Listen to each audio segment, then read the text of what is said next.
Hi folks, it's John from lastchanceautorestore.com. I'd like to share with you an update. This is the 1974 Volkswagen Super Beetle Sedan. In a previous video we shared with you where we started the disassembly and we had the body lifted off the chassis, but there was still quite a bit of components still left on the car. We had the full dashboard, gas tank, wiring harness, and a lot of other items. So what we'll do is we have a bunch of photos of that. So we'll just pause here and then we'll have a little slideshow and then we'll be right back.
Okay, so now we're back. You can see in the pictures where we had the gas tank out and the steering column and steering wheel. So basically, the reason why we have it down to this stage is because we want a media blast to bare metal. And we've got some little surprises that we see, and it's going to be expected. So what we'll do is we have a little light here so you can see, hopefully it'll come up decent in the camera, there's not too much glare. The original color of the car is green. And then you can see where it's been painted blue, and they left all of the glass in, so you can see where you have the tape lines and so on. So underneath, we knew there was a collision on this front driver's side before when we were taking the fender off, and before the customer brought the car, we were talking about it. So you can see where it has not a very nice repair. They left a lot of the dents and wrinkles. You can see all of the speed nuts that are supposed to be welded in. If I get my head out of the way, you can see like right here, for example, that has the factory speed nut that's welded into the body, and then the fender is bolted out from the bottom side through here. And you can see there's a bunch of them missing because of collision damage previously, and rather than correcting it properly, they just use nuts, bolts, and washers. So we want to deal with all of that. And then you can see these little white spots here. So what they've done is it was damaged and pushed in, and that's body filler or Bondo that's pushed through. So what they've done is they've drilled holes through there, and you can see it goes all, I don't know if the camera can pick it up, but it goes all the way down on the inside of that cowl. So hopefully that shows up in the camera. So what they've done years ago is they would use a slide hammer, but they would require to drill a hole all the way through, put a self-tapper in, and then they start pulling on it with a slide hammer. So obviously there's been extensive damage done here that's pushed this in, and we know there's quite a bit of body filler here, so we'll expose that when we media blast it. So this isn't quite, this we knew about, not a surprise. This, once we moved all of the stuff out of the way, we were able to see that. Now, something that we didn't know was on this passenger side on the inside, you can see it's also, so it was obviously a harder collision because you can see all the way down, same idea. All of those white things that are sticking through, those are holes that are drilled, and then that's body filler that's seeping through. So that tells us we've got a lot of Bondo or body filler on the outside that's hiding the damage. So you can see in the front here, same idea. The speed nuts that are supposed to be here are gone, and we've got some undercoating and stuff. So when we media blast, we're going to remove all of that to the original metal, and then the factory has this spray foam kind of idea, but it's a caulking, and it's very, very difficult to get off. But when we media blast it, that's going to open everything up, and it will show us if there's any metal rot in behind.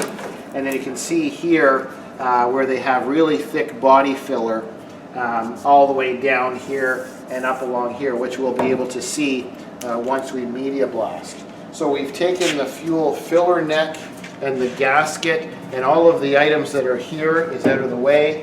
You can see as we come down to this side, the passenger side, once again we have everything out of our way. There's no upholstery, there isn't any carpet.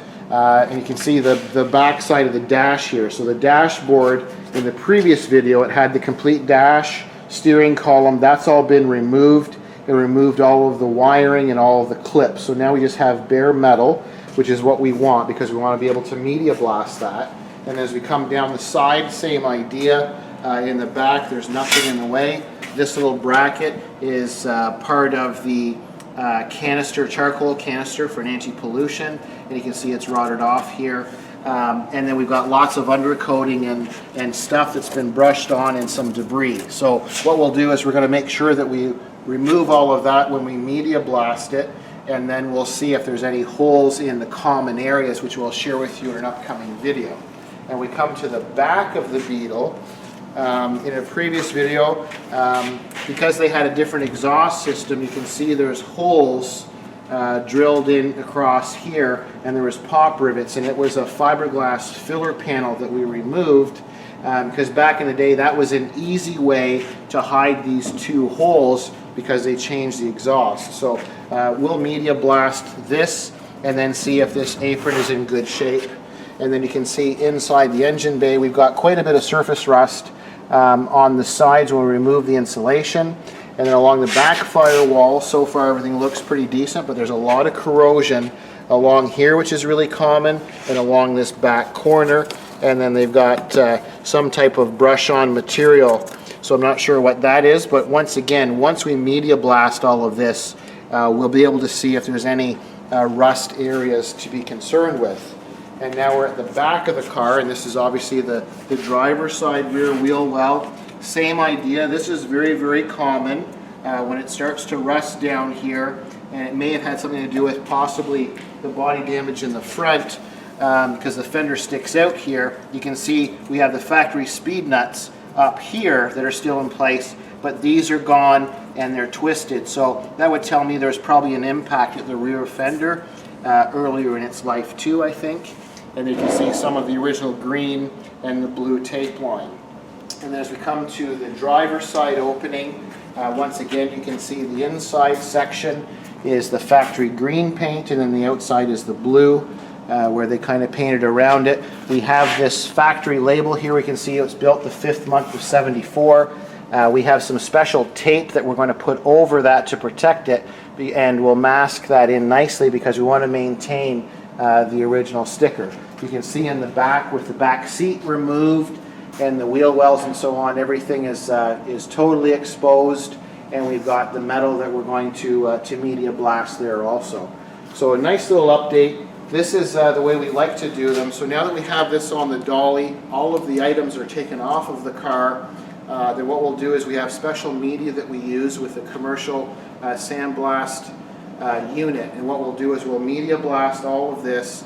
We'll do the bottom side, the heater channels, basically everything but the weakest point, which is the center of the roof. We'll blast along the rails here, but we won't do that. We're going to do this with air tools very carefully. So in our next video, what we'll do is we'll share with you the chassis, because with the body off, we've got the chassis with the Super Beetle front suspension and McPherson struts. So we'll show you that in the next video. So this is the 1974 Volkswagen Super Beetle Sedan. I thank you for watching. I'm John from lastchanceautorestore.com.